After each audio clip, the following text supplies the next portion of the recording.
दोस्तों, स्वागत है आपका एक और नए वीडियो में। इस वीडियो में हम लोग बात करने जा रहे हैं दिल्ली में उपस्थित इंडिया गेट के बारे में। तो चलिए बिना टाइम वेस्ट किए वीडियो शुरू करते हैं।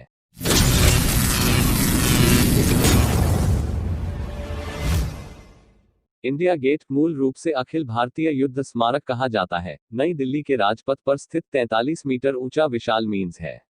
यह स्वतंत्र भारत का राष्ट्रीय स्मारक है, जिसे पूर्व में किंग्सवे कहा जाता था। इसका डिजाइन सर एडवर्ड लुटियंस ने तैयार किया था। यह स्मारक पेरिस के आर्क डे ट्रोयम्फ से प्रेरित है।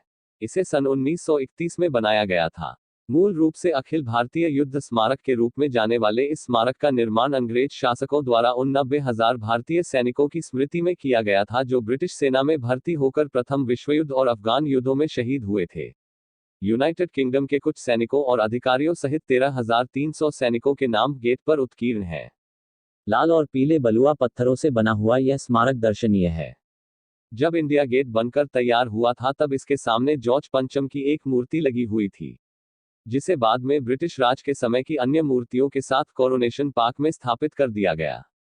अब जॉर्ज पंचम की मूर्ति की जगह प्रतीक के रूप में केवल एक छतरी भर रह गई है। भारत की स्वतंत्रता के पश्चात इंडिया गेट भारतीय सेना के अज्ञात सैनिकों के मकबरे की साइट मात्र बनकर रह गया है। इसकी मेहराब के नीचे अमर जवान ज्योति स्थापित कर दी गई है। अनाम सैनिकों की स्मृति में यहां एक राइफल के ऊपर सैनिक की टोपी सजा दी गई है, जिसके चारों कोनों पर सदैव एक ज्योति जलती रहती है। इस अमर जवान ज्योति पर प्रति वर्ष प्रधानमंत्री व तीनों सेनाध्यक्ष पुष्प चक्र चढ़ाकर अपनी श्रद्धांजलि अर्पित करते हैं।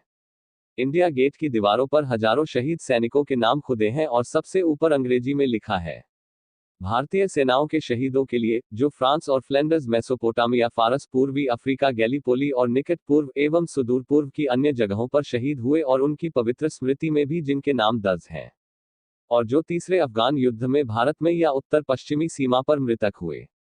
दिल्ली की कई महत्वपूर्ण सड़कें इंडिया गेट के कोनों से निकलती हैं। रात के समय यहां मेले जैसा माहौल होता है। 1920 के दशक तक पुरानी दिल्ली रेलवे स्टेशन पूरे शहर का एकमात्र रेलवे स्टेशन हुआ करता था। आगरा दिल्ली रेलवे लाइन उस समय लुटियन की दिल्ली और किंग्सवे यानी राजाओं के गुजरने का रास्ता, जिसे अब हिंदी में राजपथ नाम दे दिया गया है, पर स्थित वर्तमान इंडिया गेट के निर्माण स्थल से होकर गुजरती थी। आखिरकार इस रेलवे लाइन को यमुना नदी के पास स्थानांतरित कर दिया गया।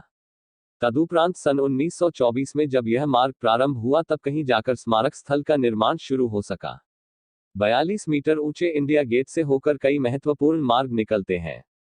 पहले इंडिया गेट के आसपास होकर काफी यातायात गुजरता था, परंतु अब इसे भारी वाहनों के लिए बंद कर दिया गया है। शाम के समय जब स्मारक को प्रकाशित किया जाता है तब इंडिया गेट के चारों ओर एवं राजपथ के दोनों ओर घास के मैदानों में लोगों की भारी भीड़ एकत्र हो जाती है। 625 मीटर के व्यास में स्थित इंडिया गेट का शतभुजीय क्षेत्र 306,000 वर्ग मीटर के क्षेत्रफल में फैला है। प्रति वर्ष गणतंत्र दिवस पर निकलने वाली परेड राष्ट्रपति भवन से शुरू होकर इंडिया गेट से होते हुए लाल किले तक पहुंचती है। धन्यवाद। मिलते हैं अगले वीडियो में, तब तक के लिए बाय बाय।